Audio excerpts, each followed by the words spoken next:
Hey everybody, I wanted to make a video talking about different attitudes and outlooks that existed in the 90s and early 2000s, maybe up until like the mid 2010s or so. And I, to give context, I'm making this video because I've seen that in fashion and music, the 90s are really starting to come back. I mean, they have been for a while, but rather than that early 90s, we're now into the later 90s, early 2000s. Like, I am fully expecting flame shirts to make a comeback, like Guy Fieri style. So, I've been noticing a lot of kids dressing like, kind of like the older siblings of my friends when I was a kid. I was born in '95, so I I'm only barely a '90s kid, but I do remember seeing this stuff, seeing cool older cousins, seeing older brothers and sisters, that kind of stuff. But when I first started seeing this, it kind of got on my nerves, and this is a me thing. It's always a me thing, but it got on my nerves because it felt like it was like a fever dream '90s. Like if you've ever had a fever dream or like taken a bunch of Benadryl or something. You may have had dreams where it's just uncanny. Your dream doesn't feel normal. It's familiar, but it's not quite right. And so this got me thinking, and it made me realize a lot of these kids probably had a vastly different childhood than I did. For instance, I was a straight light kid, and it seems like that kind of stopped after I grew up and moved out of my neighborhood, or after I outgrew that age. And what I mean by that is, like in the summers when I wasn't in school, I'd wake up every morning at probably somewhere between like 6 and 8, and then go outside and ride bikes or play baseball or skateboard or whatever with my friends, and then come home when the streetlights came on. It sounds like a really old man thing to say, and it's ironic because I've spent my whole life saying, yeah, okay, old man, yeah, sure, whatever. I'm sure you had to walk uphill both ways in the snow and all that stuff, and that's kind of what I'm sounding like now. But that aside, I grew up as like a straight light kid. I was there for the advent of MySpace. I was there for like seeing the transition from MySpace to Facebook. I still distinctly remember that when I would go to friend people on MySpace and they weren't on MySpace anymore, and everyone had moved to Facebook, and how reluctant I was because Facebook felt so evil and soulless. And that'll be a whole other video at some point. But the point of this video is to just discuss different attitudes back then. And the one that I want to talk about in particular here is the attitude towards physical media and just appreciation for stuff. And so I kind of hit on it earlier when I had mentioned that kids who are now like 14 to 18 or 19, they probably grew up a lot different than I did. And the one aspect that I really want to touch on here is with media and just appreciation for things. So I had video games growing up. I had a PS1 in, must have been like 98, 99. No, I must have been a little bit older than that. Maybe 99 or 2000, somewhere in there. Actually, no, it would have been probably 2000 and 2002. Anyway. And then my dad got the original Xbox, and so I grew up playing like Halo, Gran Turismo, or we had Gran Turismo, but Rally Sport was really the better game. Jet Set, Radio Future, some of the Star Wars games, like that's the old, probably like Jedi Academy, stuff like that. So I grew up with these games, but I didn't grow up on these games, and this is an important point. So earlier I had mentioned like streetlight kids and just how my day in the summer was mostly riding bikes or whatever. I distinctly remember times where I would get up and play video games, and then I'd hear my friends outside and like immediately turn my console off and go grab my skateboard and run outside. And that's just kind of how things were, because socializing wasn't done on video games. Part of that was because like Xbox Live was just getting started up. I remember seeing the option for LAN parties on Halo, but not really knowing what that was because I was a kid, and other kids certainly didn't have a ton of Xboxes, and logistically we just couldn't figure that out. So most socializing was done in person, and so I think that leads to just a different kind of experience. Like I've noticed when I go back to the street that I grew up on, I can drive around and notice specific details. I haven't lived there in close to 10 years now, and I'll still drive around and think there's a crack in the sidewalk right there that is just big enough where unless you like ollie over it or go around it, if you hit it with a skateboard, you're gonna fall off. Or I remember seeing like the individual sections of the sidewalk like being bucked up by tree roots and thinking like, oh yeah, that's a cool thing to ollie off of. Or there's one like 2 houses down from mine where you can go off it one way, but it's too steep the other way to go off of. So it's just noticing things like that. Whereas the place that I live now, there's only a couple of places like that where I'm recognizing small things in the sidewalk, or I'm thinking, oh, that's a shortcut that I can take. You know, this street says it's a dead end, but it actually dead ends in a parking lot, and so I can walk from my house through this parking lot and then get to the really good restaurant down the street. But it's on a much smaller scale, and I think part of that is because I was just outside more. I was just interacting with things differently. It's like if you've ever ridden a motorcycle versus driving a car, you'll notice that riding a motorcycle or even riding a bike it's just a different interaction with the road. It's a different interaction with the area. You feel as if you are much more in tune with the things around you, whereas a car, you're just kind of in your pod going from place to place. So that was certainly a factor back then, like just really engaging with things more. And on the video game front, there is, to circle back to that so I can finish that out and move on to something else. On the video game front, you know, I would get maybe, on average, I probably got maybe 1 game a year, maybe. And most of the time, I don't even remember how I found out about games. I mean, there were years that I would just play the same games. You know, I distinctly remember playing Halo 1. I've probably played that campaign in specific levels, like maybe, I don't know, probably close to 100 times. And it's not because I'm a huge fanboy, it's because at the time, in Halo 1, or Halo Combat Evolved, I guess, there's only 10 campaign levels, and there's only like 5 different map models that they just manipulated on some other things. It's like how like Keys and Truth and Reconciliation they take place in the same place. Or there's another level, I think it's 5 and 8. It's 2 betrayals, and anyway, that you play through the map one way, and then a couple other levels later you play through it the other way. And I remember playing that and like making up my own little stories. I used to do that with Call of Duty 4 a lot. Just go on multiplayer maps and just pretend. And mind you, this is before I really knew about any creative games, and as far as I know, there weren't really many of those. Like, Minecraft wasn't a thing. I actually hadn't played Minecraft until I was maybe 25, 26. I played a game on Xbox, an indie game called Total Miner, which was like a knockoff Minecraft before Minecraft was ported. But even then, I was in high school. It was just something for my friends and I to do when it was like 2 in the morning and we didn't feel like being outside. So as far as games go, there was just so much less out there. And if you wanted a game, you had to go to GameStop and buy it. There was probably a mail order or something that I didn't know about it. So you really did have to physically go and seek this stuff out.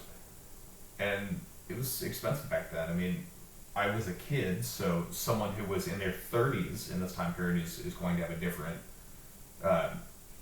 relationship with this. But back then it was expensive.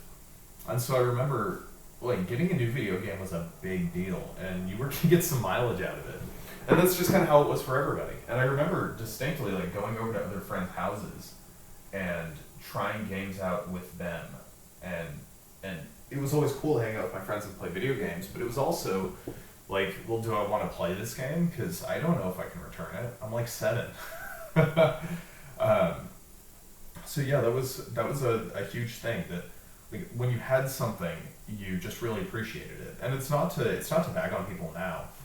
Like, I I'm sure that back then, if I had the internet, if I had digital downloads, if I could just like pirate stuff, like you can now, I certainly wouldn't have felt the same way. But I do remember back then, like when Halo 2 came out, I think it was Halo 2 that we got the collector's edition in like a metal tin, and that had like some books of artwork, and it had, I think, like a DVD, like a making of DVD, and I read through it so many times. I remember like playing video games and seeing assets that were only used like once, like in Halo Combat Evolved, for instance, in the mission The Flood. There's ammo for the Needler, which, if you're not familiar, that's like a gun in the game. And that's the only map in the entire game that has that. And I remember seeing that and like being cognizant of that and saying, oh, that's really cool. Whereas now it seems like a lot of folks miss that because you're not replaying the same game 20 to 30 to 40 times over the course of years. And if you are, it's most likely multiplayer. And with the way multiplayer is, it's so optimized that there's certain things you're probably going to miss. And I'll get into that later. Or in a different video. But yeah, so that's video games. It's just different. You had so much more time interacting with a video game. You had so much more time just like looking around and just kind of marveling at it, I guess. Yeah, a short aside, I guess, or a continuation of that is the game Myst, MYST. I remember playing that as a little kid. My dad had it. It's like a computer game. It's a point and click kind of mystery adventure, and it's really not that amazing, but I remember at the time playing it and thinking, this is so cool. This is it's just so like the way the art style was, the fact that you're just on this weird like abandoned steampunk island and you're like trying to figure out the backstory yourself. That's super cool, and I feel like a game like that now would kind of flop, and it's because there's a whole meta. We've figured out what works and what doesn't as far as sales go. So yeah, of course, people aren't going to be, AAA studios at least aren't going to be making games like that. But Myst is an interesting one, and if you want to check something out, I'm sure there's emulators online. Just look at Myst and play through that, and rather than approaching it like Call of Duty or League or whatever, imagine it as like just a piece of art, like a kind of painting that you would stand and stare at. Or imagine like if you had never heard music before, if someone handed you just like a set of headphones and they were playing like classical music or something. Imagine how that would make you feel, and take that and look at Myst, because that's just kind of how everything was done back then. And I remember that with books. I remember I think for my birthday I got a set of Halo books. It was like the first edition of like the first 3 books. And I read those books probably 30 or 40 times. Well, no, that's an exaggeration. Probably like 10 times. But that's still a lot for a kid in like 4th grade. And then with music, that's another big thing. Oh, last thing on the video games, manuals. That was a big thing. Since there were no digital downloads back then, even for patches, I remember distinctly when I liked a game, I would sit there and look at the disc. I'd just sit there on the floor with my feet crossed and just look at the art on the disc. I'd read the back. I'd take out the manual and flip through that and try to read every little thing. And I remember, kind of like the ammo for the Needler thing, I remember seeing little inconsistencies where we talk about things that weren't actually in the game. And sitting there and wondering, like, wow, what does this mean? And then I'd take that to school and talk to my friends about it, because my friends were into the same stuff too. We'd say, yeah, you know, what do you think this character would look like? You know, how do you think we'd kill him or whatever? So, yeah, and it was the same thing with music too. I distinctly remember, like, getting like cassettes or getting CDs, and that was like a big deal. Like, my parents had a pretty good collection of music, or a pretty large collection of music, but a lot of it was stuff I wasn't into. A lot of smooth jazz, a lot of like classic rock. But they had like some Green Day CDs, and I really liked that. Um, yeah, and it's, and I remember distinctly like getting a CD, like when I was in probably, I think it was like 12 maybe, I think it was going into middle school. We were at Target and I bought a Dragon Force CD. And I don't even know if they're still culturally relevant or not, but they got famous because of Guitar Hero. They had this song that was like really hard to play. It was like the hardest song in the game, and it's an impressive piece. And so I bought the CD, and I remember like listening to the whole thing and thinking this is so cool. Uh, Turns out I ended up not really being a fan of that genre at all. I went a couple of different directions that were way past that, and like I don't listen to Dragon Force now. If someone showed me it now, I'd probably laugh. But I remember at the time that was a big deal, and again I remember reading all the lyrics and all that. Whereas now, you just, when someone releases something, you just go on Spotify and put it on when you're driving to work, and you don't even think about something, and that's even if you're waiting for someone to release music. So and also getting into the digital age just a little bit. This is already kind of long, so I don't want to. I'm going to cut it soon. But into the digital age. So I had talked about the physical age of cassettes and CDs, and then after that, like post like MySpace to Facebook, when the internet was really big. I remember I got, I think like the old iPod Shuffle from someone, as like I got their used iPod Shuffle, and that was like the coolest thing. And in order to get music, because back then the only way I knew how to get music was to buy music on iTunes, and songs cost $1, which may not seem like a lot now, but when your allowance is like $5 or $10, that's a big deal. So like you couldn't even buy a whole album. So I remember someone showed me, it was a website called the YouTube to MP3, and it would rip MP3s from YouTube videos. And so I remember finding like punk bands, and finding, at the time I got really into ska for a little bit, and I remember finding like ska bands. But back then, since YouTube had time limits on their videos, you couldn't really listen to whole albums like you can nowadays. You can find anything on YouTube now. Back then, back in my day, you could find like individual songs, and sometimes they'd be a little bit louder, sometimes they'd be really weird quality. I remember I had this CD that my friend made me with a bunch of music he got on LimeWire, and there was a Death Clock song in there because I loved Metalocalypse. And the song was Better Metal Snake, and it was a promo song, and so like 3 times in the middle of the song, the Microsoft Sam voice would come on and say Death Clock promo 2007. So whenever I still listen to that song, it sounds weird without that. And so anyway, my musical library growing up wasn't a ton of albums. It was individual songs that I could find. Like there was this band called the Oi Scouts that I used to listen to a lot. That was like when I was like 14 and just getting into punk, like somewhat seriously. And I remember finding like 3 of their songs, and I remember listening to those on repeat. I can still hear all of the lyrics in my head, even though I haven't listened to them in like 15 years. And that, I mean, that's just kind of how things were. And actually, I looked them up the other day and I was blown away that they have more albums out. Or like the band SOA, which was Henry Rollins from Black Flag's first band. It's called State of Alert. I could only find 3 of their songs on the internet, so I downloaded those and I'd listen to those over and over and over again. Because again, like I couldn't just pull out my phone and go on Spotify and just listen to whatever. If I wanted to listen to music, and in this case it was skateboarding, so if I wanted to listen to music skateboarding, I'd have to go on my family computer, get this music onto iTunes, put that onto my iPod Shuffle, which could only hold like 200 songs or something, and even back then that was a ton. Put the music on my iPod Shuffle, and then go out and skate.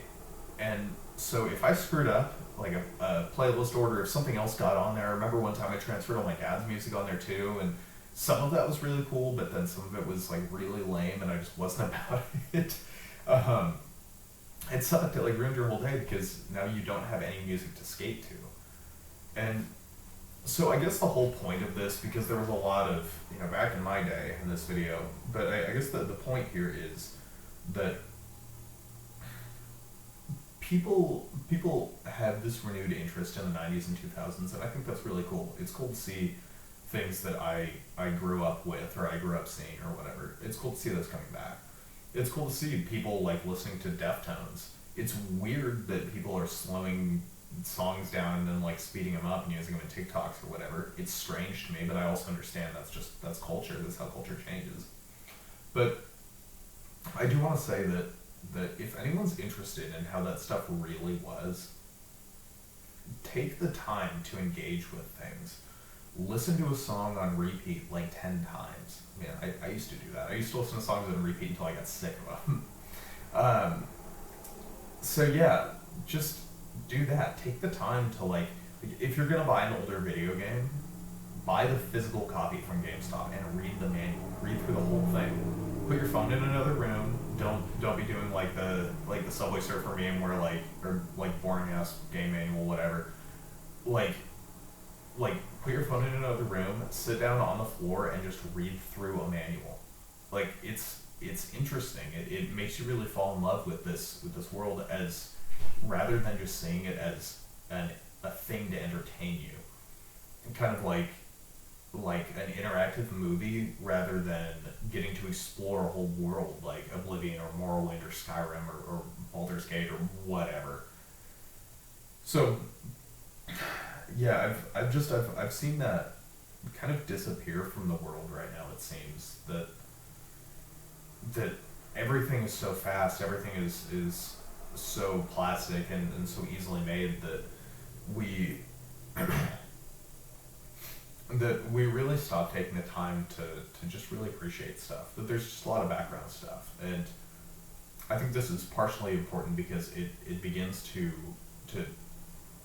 translate to social interaction as well. Like, this is a very old man thing to say, whatever, I'll own it, but it's like when people have AirPods in and you're talking to them, I can't help but wonder, like, what's your priority here? Because I know you're hearing me, or at least I know that you're aware that I'm talking and you're responding, but like, if you are listening to music, and I don't know if you are, and I had the same thing in middle school and high school, like having teachers tell me, hey, take your earbuds out if I'm talking to you, but people walking around with AirPods, like if I'm talking to you, do you have music on in the background? And if that's the case, what are you paying attention to? And most of the time people will say, well, no, I'm paying attention to you. To which I'd have to rebut, well, then why are you listening to music? Because at least a way of looking at music is from that kind of audiophile perspective. There we go.